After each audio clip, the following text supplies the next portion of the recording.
Welcome to Data Wars. Everyone, welcome to another episode of Data Wars, and I'm really excited today to have Mark Stouse.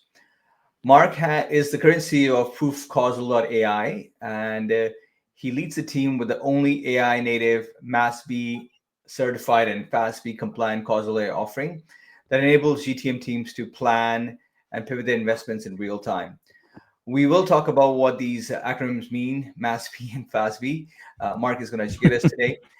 Mark has been Chief Risk Officer, CEO, CFO, CDO, and CMO, and he has been on multiple boards, has got multiple awards and patents.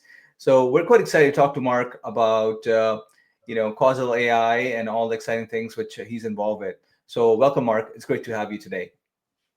Thanks so much for having me. Mark, look, we are super excited about having you. I just want to add to Ash's excitement here. I got to know you for a while now, and I really liked everything you do in terms of, I go to your LinkedIn profile to learn about you, and it's filled with insights, great insights. And, maybe we'll give you a little bit of time here to talk a little bit about yourself. Even if you're a little bit, I think that's going to fill up the whole episode. I'm sure you have a ton to say about yourself here. Based on what I've seen. Yeah, let's not go ahead and tell us a little bit about yourself. I think that we can talk a little bit about it, but yeah.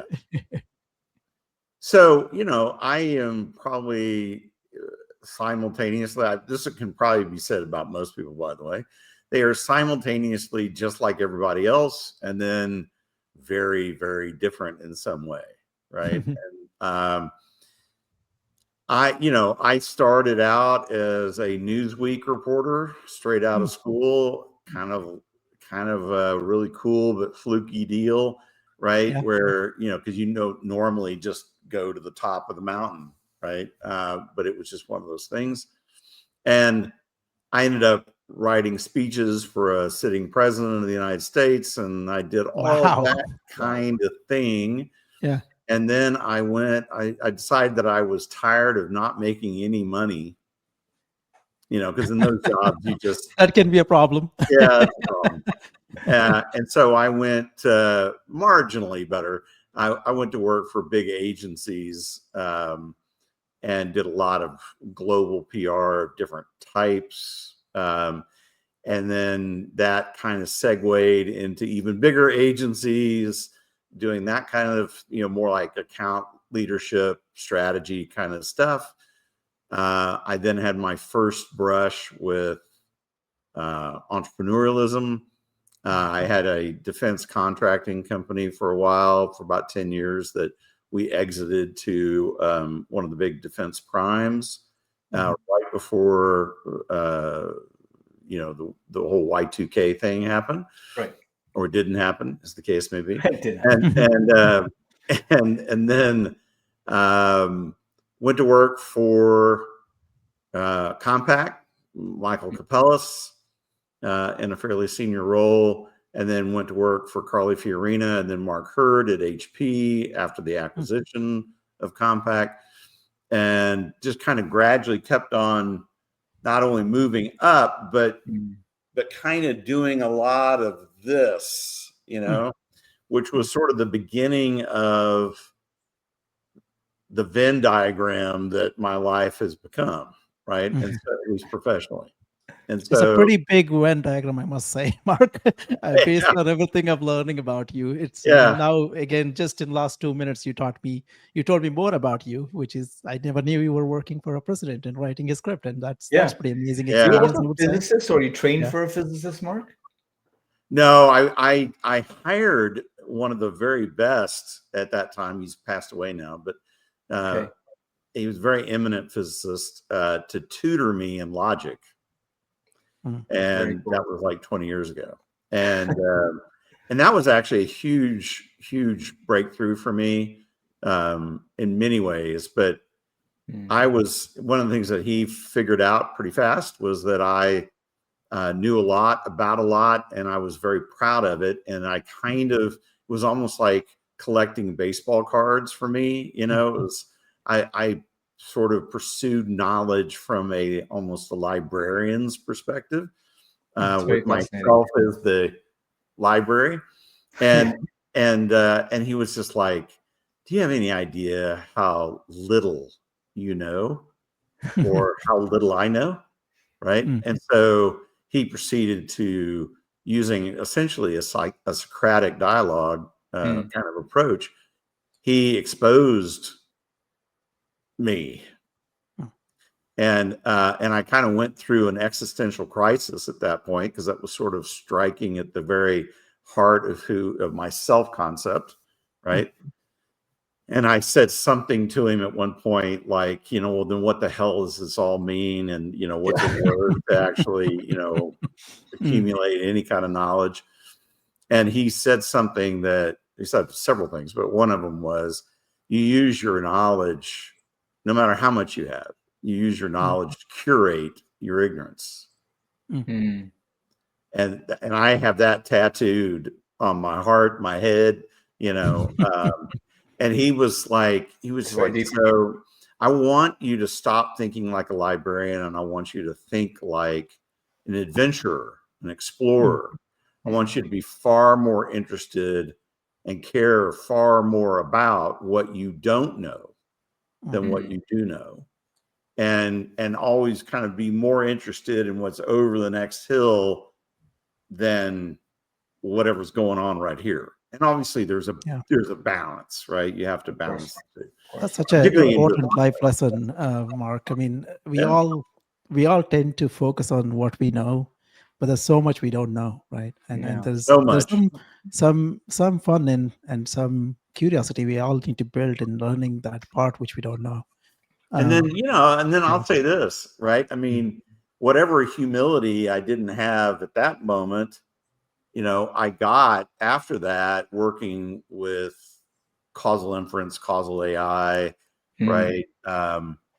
Which is a way, it's probabilistic. There's no surefire. This is not prophecy, okay?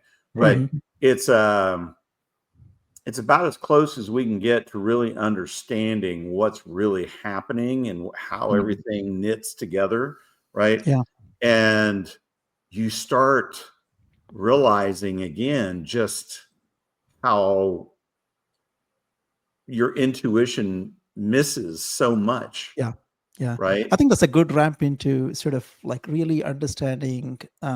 Let's probably define what causal AI is in your own words, because like I've heard that word for a while now. And how does that fundamentally sort of differ from what we have seen AI to be, which is often predictive or correlational AI, right? So especially from business leaders who need to care about these things. How do you define it? Can you take us through a little bit about what causal AI really is? Sure. I mean, I'm going to start though by kind of telling a brief story. Very brief, right? Please. So I'm in an offsite with the C-suite. And, one of the roles that I have, again, this is kind of a reflection of the Venn diagram of my professional life, that I am a little bit of a UN interpreter inside of those situations. And so it became very obvious at one point that the CDO and the CFO were using the word predictive very differently. Right. Okay. So the CDO, referring to like machine learning and all this kind of stuff, right, is when he was using the word predictive, he meant being able to predict the next fill in the blank in a pattern. Right. So with Gen AI, that's the next word, or in some cases, the next number. It can be the next piece of code. It can, whatever it is that you're working on, it's looking at it that way. So it's the most likely next thing that makes sense. This is in no way a forecast. Right. Not by anyone's definition is it really a forecast, although people who don't know that much about it tend to think that it is a forecast. The CFO, on the other hand, that's all he or she cares about is an accurate forecast. That's what they care about, because they want to know, what are we spending on, what are we saving on, They don't care at all about the pattern, unless the pattern tends to highly suggest what's going to happen. Yeah. The problem here is that while you never really have complete pattern match, because the world is an incredibly dynamic place, since about 2008, right, there's been a number of things that have happened that have kind of pushed the mute button on the way people, all of us, have perceived volatility in the marketplace. One was really cheap capital, really cheap. And the other one was the high availability of capital. So you introduce enough money into an equation, you're going to suppress a sense of risk, a sense of volatility. You're just going to, you're going to kind of just like cover it over with tons and tons of money, right? And then when you also fundamentally are believing that if you can just scale, that you can be successful, even if what you're scaling is crap, then you've got some real disconnects here. That then when all of a sudden everything really started to change, so COVID certainly got the ball rolling, but then when interest rates spiked in June of 2022, and all of a sudden the capital markets kind of really contracted a lot, all of a sudden people were exposed, and they were exposed in all kinds of ways. And all of a sudden the most relevant question became, what's my risk? Right. I mean, in a very real sense, nothing else really mattered, because I mean, obviously people care about what is your likely success, but the word likely is the risk factor of it not being successful. So then in roughly 3 years ago, so very consonant in this time frame, right, the Delaware Chancery Court really made, they upended the classical definition of fiduciary duty. And it's two main ways. One, they lowered the threshold of breach down to negligence. Right. And they also spread it out. So they said there's no way that the average board and the CEO can deliver the fiduciary duty to shareholders that everyone expects today, because it's so complicated, without the active support of all corporate officers. So they spread out. Now every corporate officer has fiduciary duty of oversight. Okay, so what does that mean? That means that they have to be able to prove, if they're called upon to do so, right, that they are making decisions based upon a risk-adjusted view of their part of the business. So they have to be able to show that they're doing everything possible. They don't have to be perfect. So this is mainly about what they're doing to try to mitigate than success in mitigating, right? So they are, got to mitigate the downside risk. They also got to be able to say, you know what, we didn't rob the shareholders of upside opportunity by maybe cutting too deep. Right. So the only way to do that, because correlation, machine learning, will give you patterns, but if the patterns of the past are not representative of what's going on right now, nor of future probabilities, then the patterns are almost worthless. So what does that actually look like in practice with causal AI? Causal AI brings together machine learning pattern match, with causal inference math, which is totally different math. And so it allows you to do a lot of things, but we can just start with, you've got a pattern of activity. You can test it for causal relevance. Is this a pattern that actually drives anything, means anything to the business or not? Right. Okay. So that's important because, like, the 80-20 rule is alive and well. It's not going anywhere. About 80% of the patterns mean nothing. Yeah. Okay. So Mark, just curious. So is the idea that you look at the data very similar to, in case of like predictive, you look at the data and you look at all possible scenarios, or what is the cause of these possible scenarios? So essentially, instead of laying out one prediction, you lay out all possible. No. No. Okay. No. What's actually happening is, just like a GPS on your phone, causal AI model is not a one-shot deal. It is it's working in perpetuity. Okay. So it is a digital twin, if you want to use that idea, of reality in that set of circumstances. So it's calling the balls and the strikes as they actually are. It's helping you understand a level of complexity of interactions, net of time lag, that includes the multiplier effects, so nonlinear and linear factors and all that kind of stuff, in a way that allows you to understand what's going on, to interfere, if you want to use that word, and make adjustments to what you're doing in response to what's happening out there in the marketplace that you don't control, right?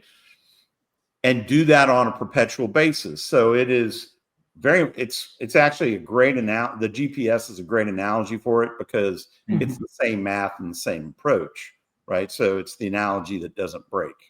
So what's an example of this, Mark? A real world example of causal AI? Well, in go-to-market, okay, classic question that every CFO has about go-to-market is, I want to understand. So usually this is 3 separate models, okay? I want to understand the value of everything we're doing in go-to-market against either revenue, margin, and cash flow, or more accurately, backing up one step, because you really need to do that. More deals, bigger deals, faster time to close, faster deal velocity, right? I want to understand those relationships net of everything in the middle in the marketplace that I do not control, which is usually 70 to 80% of the model. Yeah. Right. So you are very much not the master of the universe. Kind of like one of the big lessons you learn in working with causal AI is just how untrue that, that belief is, right? Yeah. You are surfing a wave over which you have no control. This is one of the reasons why even professional grand champion surfers, have like a 98% wipeout rate. It's because it's so hard. The changing conditions make it so hard. You think about Major League Baseball, it's the same thing. Batting averages, if you have a 350 batting average, you've made millions and you're going to the Hall of Fame. Yeah. But that means you've struck out 2/3 of the time. I mean, if we kind of translate that into an academic scale of performance, you're not just failing, you have a profound F at 350, right? I mean, you're like, should be tossed out of the school. So why are the two so different? It's because you have enormous amounts of control in an academic environment. You have very little control in a business environment, right? And yet we grade businesses and business leaders on what is essentially an academic scale, right? And we believe in the hero leader, right? Well, one of the things you see in causal AI is it's a bunch of piece parts. Right. Yeah. There is no hero. So when companies work with Proof, just want to understand this, they hire Proof to do scenario analysis, or what is the ask you most often get? Like, so we look at their history, right? and kind of help them understand where that is. Right now we're actually getting ready to release a report towards the end of the year that's so we've been tracking go-to-market effectiveness. Mm-hmm. So this is mainly marketing, sales, product management, those kinds of inputs since 2018. And today it's roughly 53% ineffective. Wow.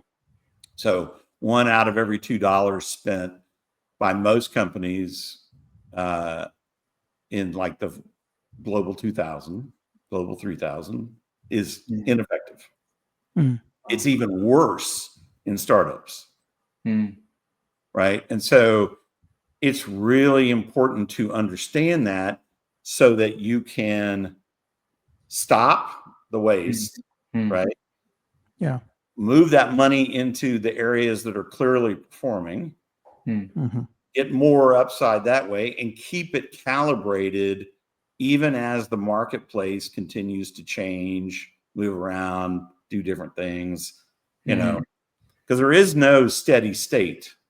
Yeah. Like no steady state. Probably won't be for the rest of our lifetime. I'll probably have to take up on that one, Mark, because I sit in the marketing team here, kind of squarely in the middle of campaign teams, go-to-market teams, and the product management team. Sort of, I think there will be some good insights for me there. So let me ask you this one sort of layer on top, the data layer, right? We often hear from leaders like they don't lack data, they lack trust in data. I think that's real. As more and more data they are dealing with, I think lack of trust in data can really, put them in the wrong direction where they need to be, versus especially the scale problem we talked about, where if you're doing the wrong thing, if you're looking at the wrong data, if you scale that, it's actually more harmful than being helpful, any initiative that you do. So sort of put that the data lens into it, and kind of talk a little bit about like how do we build trust in data and gain trusted sort of insights as companies adopt or business leaders adopt that causal AI approach. Yeah, I think that's super critical. Mhm. And honestly, it's the analytics, one of which would be causal AI, that ultimately test the data and prove or disprove the confidence and the trust that you should have in it. So the idea that you can do this at a data management level, right, which is that where it's all about conventional data science definitions of data quality, that's just not sufficient. It's important. You got to do that part. Right. Okay. But using the GPS again as an analog, they struggled, that whole industry struggled with adoption, say 20 years ago, right? 25 years ago. Until somebody had the idea of adding an ETA clock, right? And that started to let people know, like when they turned in to the parking lot of their destination, just as the ETA clock went to 0, right? That was a major confidence booster, right? The fact that you also then were shown evidence on the screen that every time you made a turn, you were still on track. Yeah. Right.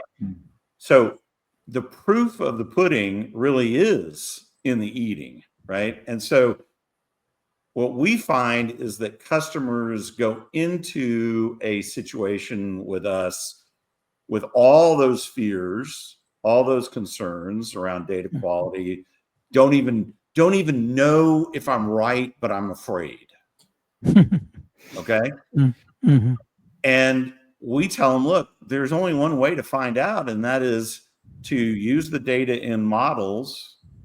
And then if the forecast ends up being accurate within explainable variances, then you know you have good data. And if it's way off, okay, then you probably don't have good data. And so then we end up kind of A/B testing data between their natural data and high fidelity synthetic Yeah. data, which is, about 3 years ago became quite a doable thing. Yeah. Before that time, it was largely something that was the province of nation states and militaries, because it was so expensive and so complicated to create synthetic data that actually meant something, that signified something. Well, that's not the case. One of the things that Gen AI tools, not all of them, but a lot of them, do really, really well is using prompts, and your prompts have to be excellent, right? Yeah. But it will generate a lot of very high quality, very high fidelity synthetic data that you can then use to create spaghetti diagrams, spaghetti models, right?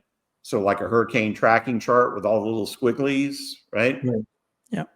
And each one represents a probabilistic view of what might happen with that storm or that business outcome or whatever it is, right? And as time moves forward, some of them attrit and the other ones consolidate around a main path, right? And it's that kind of activity that solves for, let's call it, the psychological aspects of data. Right. It's not going to change whether or not the data is any good. It's going to concretely let you know and confirm that it's either good or it's got problems. That's a great point, Mark. I'm curious, what is FASB and MASB in plain English? What does that mean? So FASB is the organization that's kind of quasi-official, right? Okay. But it's the organization that does GAAP. So the General Association of Accounting Principles, or whatever. I can never really remember what GAAP means, but right, it's GAAP definitely there in every financial report, though. So right. Yeah. And so it's these are the rules of the road for accountants, auditors, all those kinds of folks, right? It's a let's call it a flexibly inflexible system, or maybe it's an inflexibly flexible system. But it's nevertheless, it's the way that reporting is governed, right? Okay. And so our tool and our math and all that kind of stuff is FASB compliant, right? I mean, that's and we would be FASB certified if FASB did certifications, but they don't, right? So that's kind of where that is. The math itself, which by the way is not unique to us, right? In fact, you would not want to, for your analytics, you would not want to use a vendor that had its own proprietary algorithms. Okay, this is a very, very bad idea.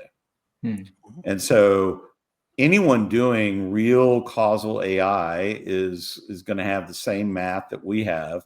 The issue is not the math, it's how well you can operationalize the math so that you can get a decision-making cadence that works for your business. Understand. Oh, MASB. MASB is an organization, a marketing accountability standards board that is specific for marketing and go-to-market.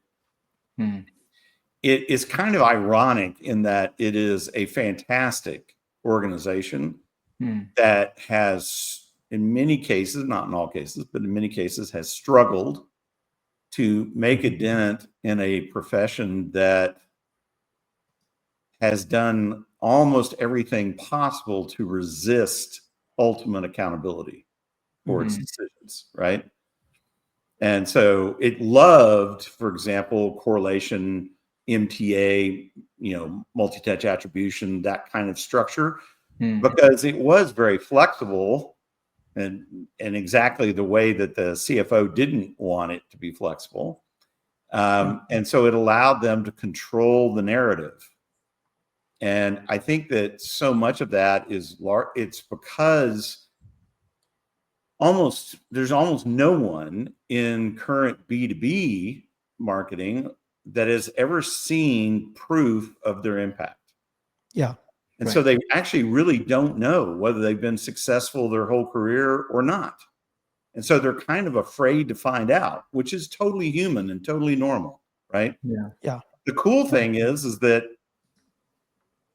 if they have this insight into what's working, not working in a particular situation, they are hugely successful, right? As a profession. I mean, if we were constantly delivering bad news, right, it'd be a tough business. I mean, just to be really honest with you. I don't want to be in that business either. Yeah. And so I think that the cool part about it is, though, is that even when there is a really high wastage level, right, this is now found money. This is money that your opportunity cost on this money is actually a double win, right? Because not only are you not wasting it anymore, but you're investing it now in things that really work, that you can see really work. And so it's a phenomenal upside. Yeah. Probably the scenario that we see the most, particularly these days, which sort of inoculates at least the CMO from being frightened about it, is that we usually are brought in by a new CMO. So we are looking at and assessing all the performance in the past, enabling them to do something better going forward, right? Yeah. So, but even if you are, been there for 5 years, the way to do this, if you're going to do it, is to say, you know what, we're going to create a skunkworks project. We're going to run it for 6 to 9 months. We're going to learn a ton of stuff, right? We're going to, all along the way, we're going to kind of make changes incrementally, right? Moving towards a goal. And then what you'll find is that people will start somewhere around the 6 to 8 month mark, right? They will start stopping you in the hallway and saying, whatever you're doing in marketing, I can feel the energy. It's just like making a huge impact. This is awesome. Congratulations. They have nothing other than their gut feel, okay, to base this on. Yeah. But then when you say, hey, I've got this really great body of evidence, let us tell you what's been going on. Yeah. They really, I mean, it's already accepted in a sense, right? Yeah. That's a great point, Mark. I think the one thing which stood out for me, obviously you have been a CEO, you worked with or been a CFO, CDO, and a CMO. So I think one thing which I would love to hear, and our audience for sure will love to hear, is sort of what are some of the most significant insights that you have gained over the years. When you look at through sort of that commercial strategy lens, right? You have a very good weave into that aspect of strategy, looking through those lenses. So love to hear sort of what you have seen and what's been the most insightful thing around that. Well, there's several, as you would probably guess, right? I could imagine. Probably the biggest one in terms of like its importance is that out of all the factors, all the variables, market timing is the biggest.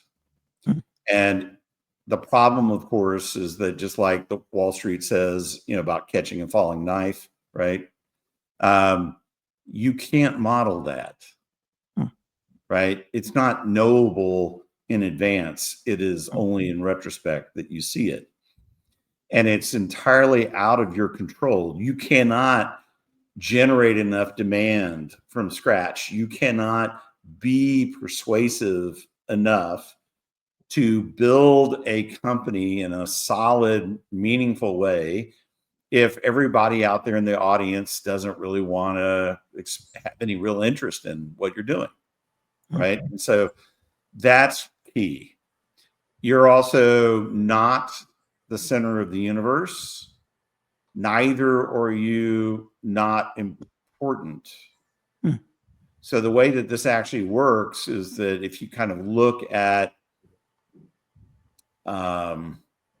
all of the way everything kind of does this, and in it's almost like a matrix, right? Mm-hmm. Mm-hmm.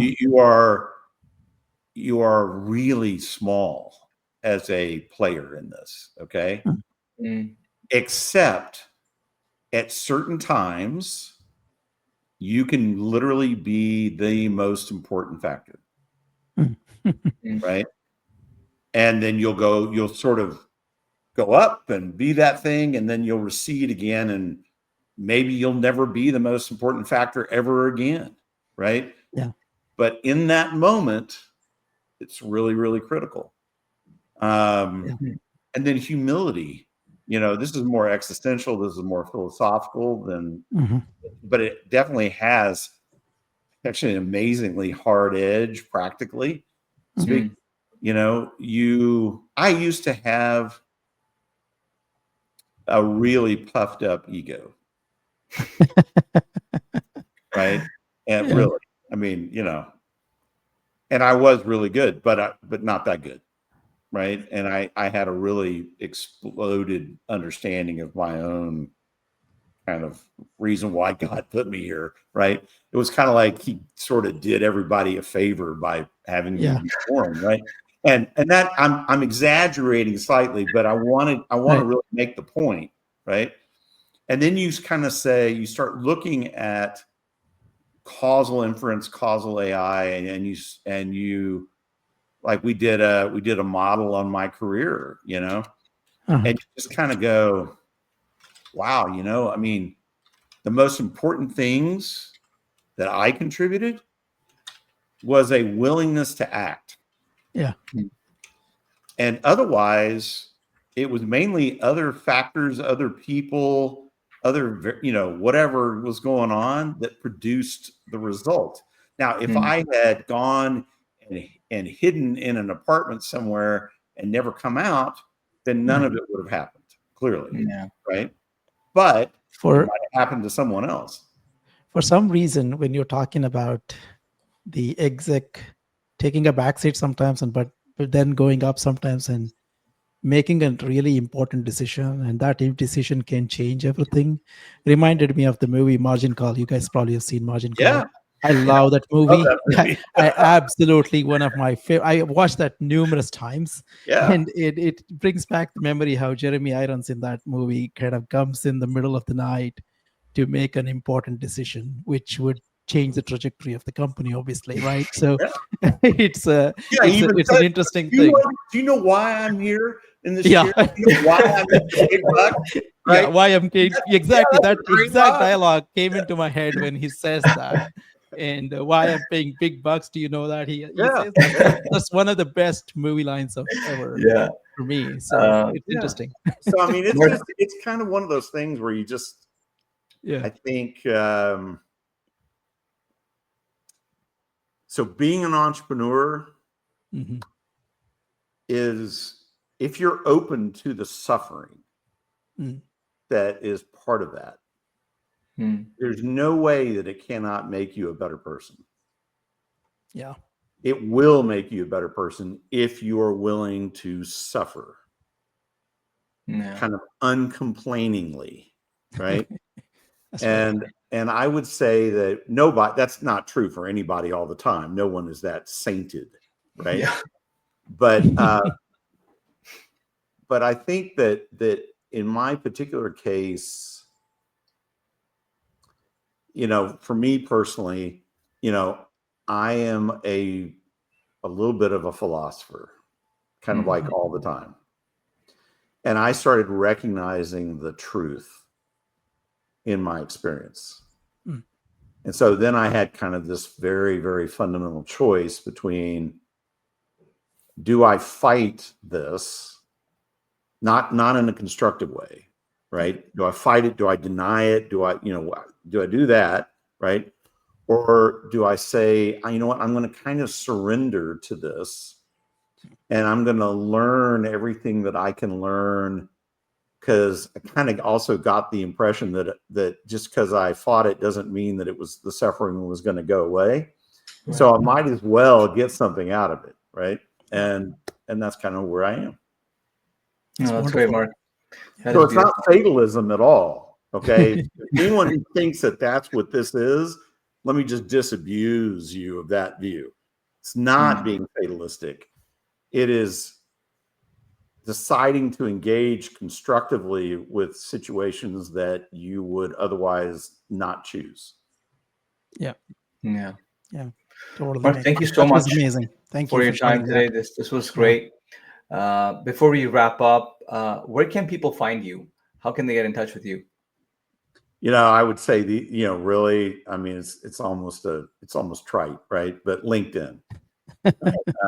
My email is sort of a catastrophe in this respect, because there's so much spam that I just hardly look at it very much anymore. But I am very, very active on LinkedIn, and so if you reach out to me either publicly or privately, you're guaranteed to get an answer. It's amazing how much powerful LinkedIn has become over the years. Yeah. I can't believe that platform has taken off like that well. Even with Easy to find Mark Stouse, I should say. Remember that. I answered Easy to both. find Mark Stouse on there. Yeah, no, it's even with all of its challenges, which are many. I mean, if you've been sold to on LinkedIn, the biggest one, right? Yeah. And so, so great, LinkedIn. I was looking at profile, all your publications, all those links are there. So to our audience, please go check out Mark's profile and like and subscribe to our podcast. It was a pleasure talking to you, Mark. And let me say this: I've got a book coming out on causal AI. Right? In the spring, and it's called Business GPS. Wow, that's fantastic. That's an amazing. We'll have you back on the podcast when the book comes out.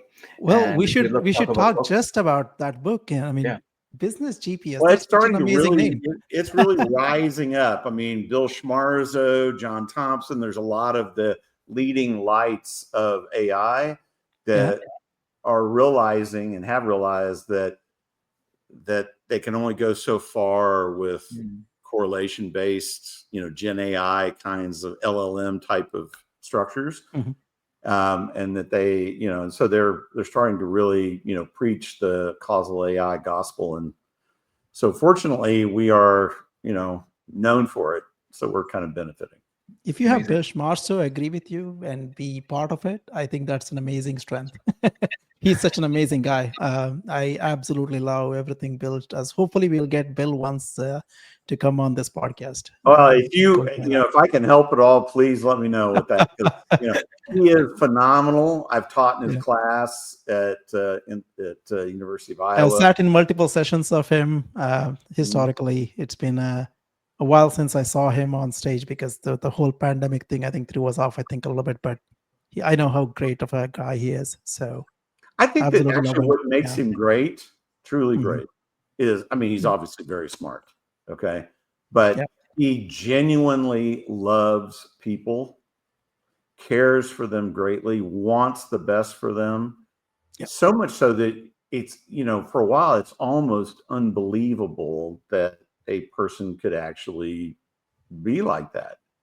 And yet that is Bill, right? I mean, at kind of like at scale, even for people that he talks to one time and will never talk with ever again because of circumstances, right? He really cares. I mean, and his presence is like insane. Like, I don't know if you guys are in the room. I mean, you probably are in the room with him at some point, but that whole larger than life personality, the tall guy with, you can feel him when he's in the room. So his voice is amazing. I razz him all the time about living in Iowa because I said, I think that one of the reasons why you're so engaging with so many people when you're with them is that living in Iowa is sort of like a fast. Right? Yeah. And he just goes, oh man, that's just like so rude. Right. So, maybe we'll send him the recording of this video. Yeah, I'm sure. And then prop him up. See how much we talked about you. You should come on this show. So, all right. Ash, once again, Mark, thank you for coming over and having a chat with us. We really enjoyed it. Oh, me too, man. Thanks so much, Ash. Mark, this was great. Thank you so much for being here. Thanks, man.